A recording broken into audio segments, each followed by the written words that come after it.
తెలుగు రాష్ట్రాల్లో అతిపెద్ద lift manufacturer lifts ట్రై.com dealership కూడా ఇవ్వబడును. పేమెంట్స్ లో భారతదేశం దూసుకుపోతోంది. టీ స్టాల్ నుంచి బంగారం దుకాణం వరకు అన్ని డిజిటల్ చెల్లింపులే జరుగుతున్నాయి.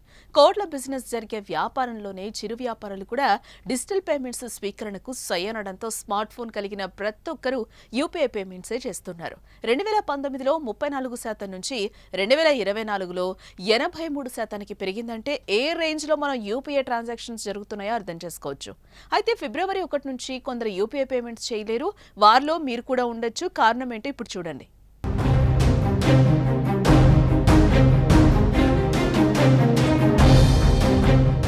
సర్వీసుల్లో ముఖ్యంగా Google pay, phone pay, Jio వంటి అనేక డిజిటల్ పేమెంట్స్ యాప్స్ ద్వారా ఈ యూపీఐ సర్వీసులు అందుబాటులో ఉన్నాయి. పేమెంట్ చేయడం, పేమెంట్ పొందడం, మొబైల్ రీఛార్జ్లు, బిల్ పేమెంట్స్ వంటి ఇతర ఆన్లైన్ సర్వీసులు వీటి ద్వారా ప్రతి ఒక్కరూ సులభంగా చేస్తున్నారు.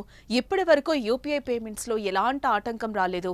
కానీ ఫిబ్రవరి 1, 2025 నుంచి మాత్రం యూపీఐ లావాదేవీల విషయంలో కీలక ఆదేశాలు జారీ చేసింది ఎన్పీసీఐ.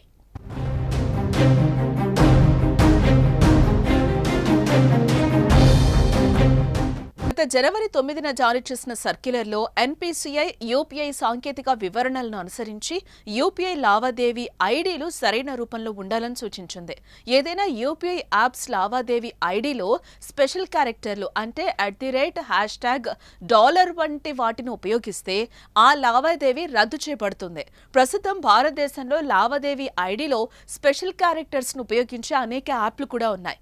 ఎన్పీసీఐ తాజాగా జారీ చేసిన సర్క్యులర్తో అలా ఐడీలో స్పెషల్ క్యారెక్టర్లు ఉంటే లావాదేవీలు రిజెక్ట్ అవుతాయి. ఈ రూల్ సాధారణ వినియోగదారులతో పాటు వ్యాపార వినియోగదారులకు కూడా వర్తిస్తుంది. ఫేక్ ట్రాన్సాక్షన్స్ ఐడీలను నివారించాలనే ఉద్దేశంతోనే ఈ నిర్ణయాన్ని తీసుకున్నారు. ఇటీవల యూపీఐ వినియోగం పెరిగిన క్రమంలో మోసాలు కూడా పెరిగాయి. పలువురు కేటుగాళ్లు వినియోగదారులకు చిన్న చెల్లింపులు చేసి ఆ తర్వాత పెద్ద మొత్తాలు లూటీ చేస్తున్నట్లుగా నివేదికలు కూడా వెలుగులోకి వచ్చాయి. ఇలాంటి అనేక మోసాలను కట్టడి చేసేందుకు ఈ నిర్ణయం తీసుకున్నట్లుగా చెప్తున్నారు.